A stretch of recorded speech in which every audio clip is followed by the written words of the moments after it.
This week on Sailing Sweet Ruka, we discuss future goals after I consider leaving the boat. The drone gets stuck above the middle of the sea, and we are boarded by an intruder in the middle of the night.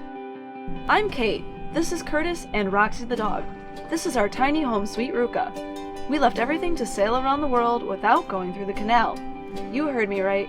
Cape Horn and the Cape of Good Hope. Click subscribe and come along for the ride.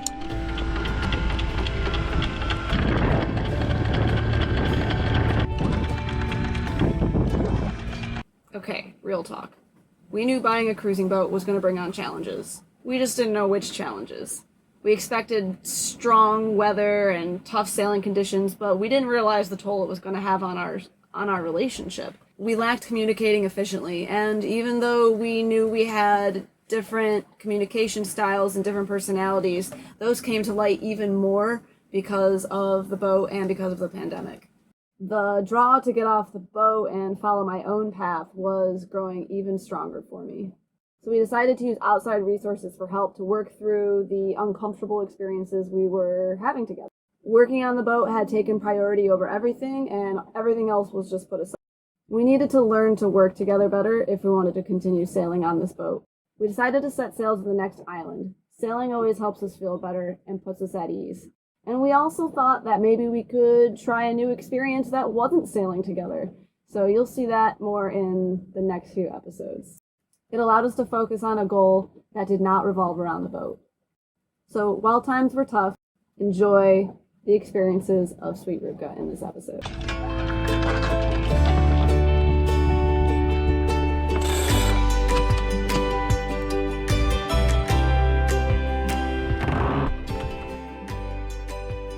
We pulled up the anchor to take flight towards a new goal. A goal of finding ourselves, reacquainting ourselves with each other and our mission. With the wind just off the nose, we pointed the bow south and spread our wings and headed towards the unknown.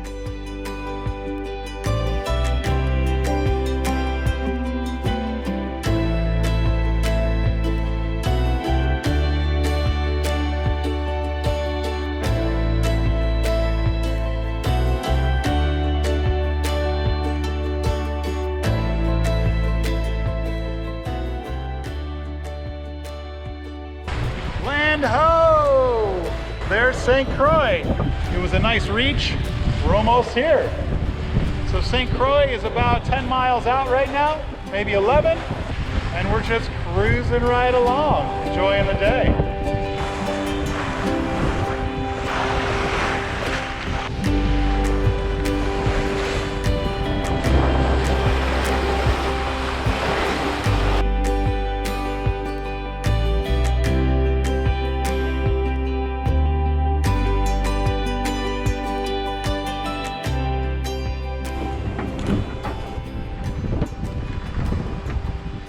All right, let's talk about our number 2 jib that we have right now. He's about 20 years old and he is hanging in there, but he is on his last legs. We're not sure how many more miles we're going to be able to get out of him, but it's definitely time to go shopping for a new jib. Check this out. Yeah, that's not good.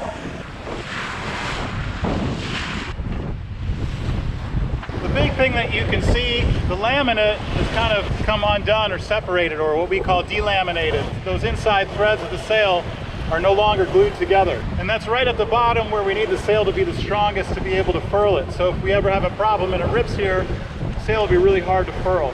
But overall, you really can't complain for a sail that came with the boat when we purchased it and has carried us through a few thousand miles, and B, the sail's 20 years old. That's a hell of a lifespan for this puppy. He'll be retired with grace and honors. Want to come sit up here with me some more? We're almost there. But it's really cool. Imagining we're coming up on some island in the Pacific, like Fiji. I was imagining that we were coming up to Putin Bay. Or Putin Bay. Some Cameo's pizza or Frosties. Oh yeah. Looks beautiful though, doesn't it?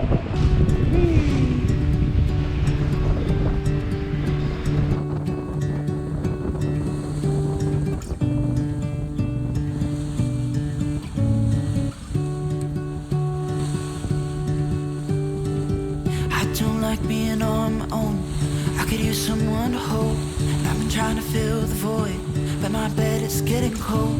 Cause I don't have you, I don't have us, at least not anymore. You said you had to go away just to figure out who you are.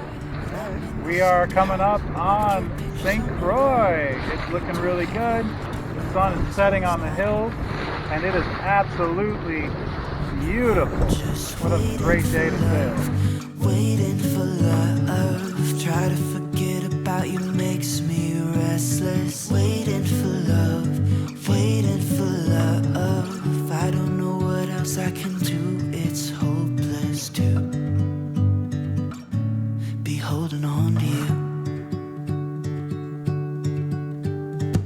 I guess we forgot about the way we could sit and talk all night. We just let the good times pass and got caught up in our fights. I say I don't mind, but that's a lie. Thought we'd work it out. I've tried to let you go. Hey everybody, we're just arriving here to beautiful St. Croix in the U.S. Virgin Islands. It was about a little over 30-mile sail here from Christmas Cove in St. Thomas, which is where we started.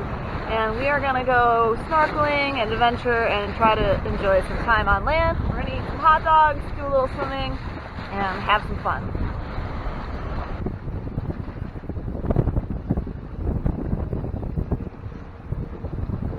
Well, we were headed to the north side of St. Croix, and it was a little bit upwind, so we decided to bear off and we'll head to the west side of St. Croix.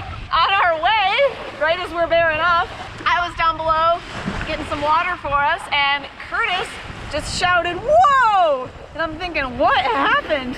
And apparently there was a pod of 8 dolphins that came and swam up to our bow. So we scurried up here and we watched them all play in front of our bow, and man, what a cool sight. And it's a beautiful day too. 1, 2, 3, 4, 5, 6, 7, 8. Oh my god, 8 of them. Hi buddy! Check it out, guys. Our little friends. Like a baby. Woohoo! This sailing experience was definitely what we needed, although there was still a lot of work to be done. We were feeling good enough, well, Curtis was feeling good enough, to get the drone out for its first flight under sail. I suggested we try it with the sails down and motor on first, but hey, what do I know? I guess we forgot about the way we could sit and talk all night. We just let the good times pass and got caught up in our fight. Sure enough, the drone got stuck somehow and would only fly up and down, not forward or backward. So we did a quick furl of the jib and threw in a fast tack to go back and retrieve it before it ran out of battery and kerplunked in the sea. My impressive driving skills saved the day so that Curtis could snag it just at the right time. And I got to say, I told you so. 'Cause it won't be you and me. Now I'm just waiting for love, waiting for love. Try to forget about you makes me restless. Waiting for love, waiting for love.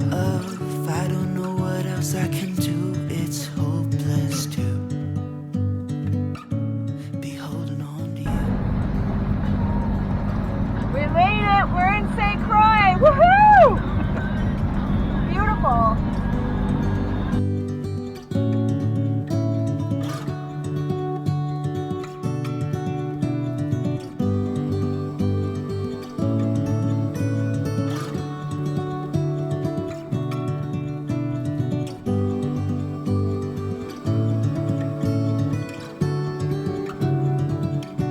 Now I'm just waiting for love, waiting for love. Try to forget about you makes me I'm having a Croix in St. Croix. I don't know what else I can do, it's hopeless to Alright, I'm ready. be holding on to you. Hopeless to be holding on to you.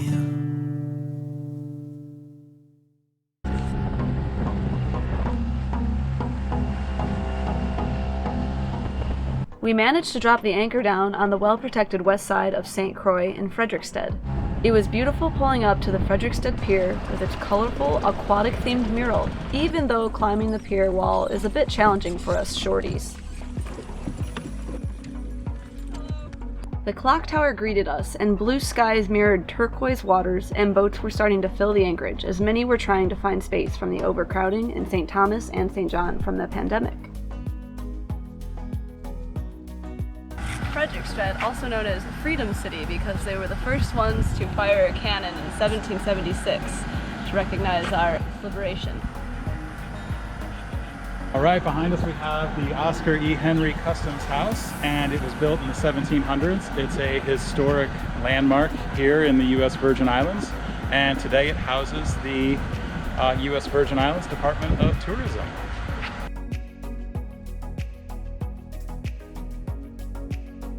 What would normally be littered with guests and tourists from a cruise ship was now giving off the vibe of a ghost town. Restaurants and storefronts were closed. Streets were empty, except for the occasional local running an errand. It was quite the sight. It gave off the feeling of walking around Disneyland after the park had closed. A joyous place that felt empty, but still maintained a certain magical trance and beauty. So we met Chuck, a local here, and he told us which streets to stay on and which restaurants to go to and what there is to do around here. And that was like 2 minutes as soon as we walked off the boat, so it's pretty cool. Everybody's pretty friendly, and so we're gonna check it out. You probably cut through. Closed, yeah. Well, yeah, because hey, you want to go through? Let's go through. Okay. It was sort of eerie walking through the empty mall and looking at photos of all the activities we would not be experiencing, but the chance to stretch our legs and enjoy the peace of the island was something we felt even more appreciation for. This is probably like Cruise Ship Central. Keep going. These are probably like little stands for people to sell stuff. Oh, yeah. It's like old stable, horse stables. Yeah, it could be. When Frederiksted was first founded, the Baroque style of architecture was more common, but it took Frederiksted a long time to grow into the city of its intention. But with hurricanes and rebellions, a lot of the original architecture was ruined, and more Victorian colonial style was left behind in the late 1800s. Many buildings were in the style of gingerbread, so called because of the decorative borders, window frames, and blinds. What a beautiful walk we had.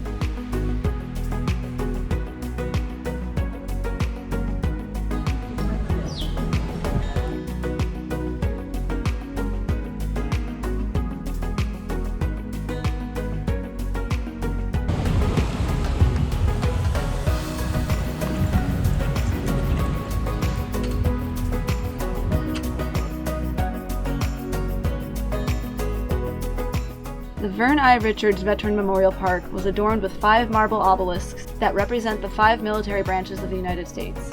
Each one is covered with names of those servicemen and women that lost their lives for their country. The park definitely allowed for a change of mindset and to pause and reflect and be grateful.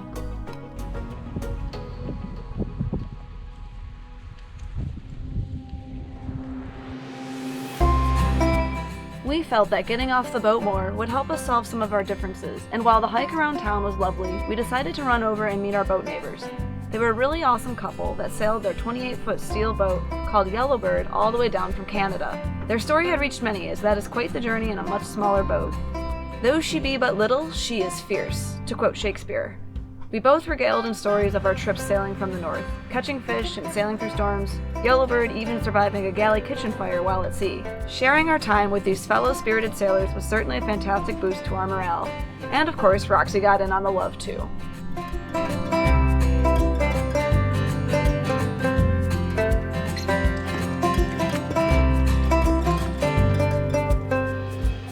We heard about the number of scattered coral heads in Frederiksted and decided to have a look down at the anchor. The cruiser intel did not disappoint, as we found the chain to have a few interesting swirls. But what excited Curtis most was the discovery of a lionfish around one of the larger coral heads. Any chance to use his new spear brought an instant smile to his face. It wasn't long before Curtis had a successful hunt. Keeping an eye on me, Roxy? Good girl.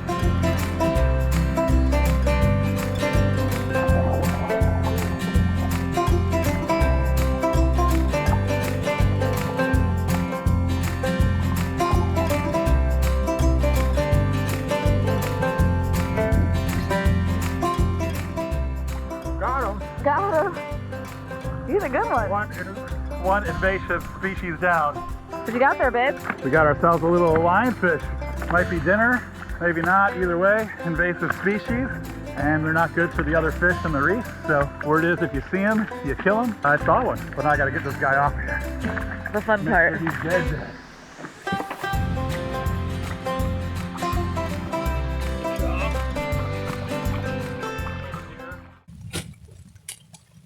The thunder roared as the sun set, and bits of rain fell on the Dodger. It was amazing how the squalls can just roll in and out of nowhere in the Caribbean. Even sitting at anchor, the lightning puts us on edge as it could fry our entire electrical system and ruin all of our modern navigational tools. As night settled, we did not sleep soundly, as a neighboring boat had shared a story of a nearly stolen dinghy from their transom a few nights before. They had had the dinghy locked and floating off the stern, but the perpetrator had swam out with cutters not far from shore. This story, along with the lightning, made us sleep a little lighter this evening, when all of a sudden a sound came from the cockpit. Roxy was asleep just below in the aft cabin and came slinking into the V-berth, confirming what our ears had heard.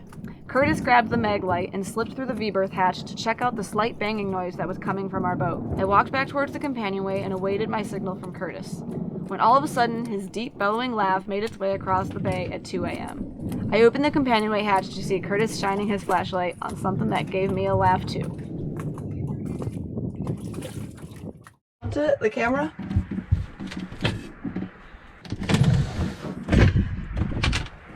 Oh my god, he's huge. So this woke us up tonight. Oh my god. Holy shit. Alright, hold out. Let me get rid of him. Okay, let me film you. I don't know how to grab him. I don't know what he is. Ew, he's slimy. Fly, buddy.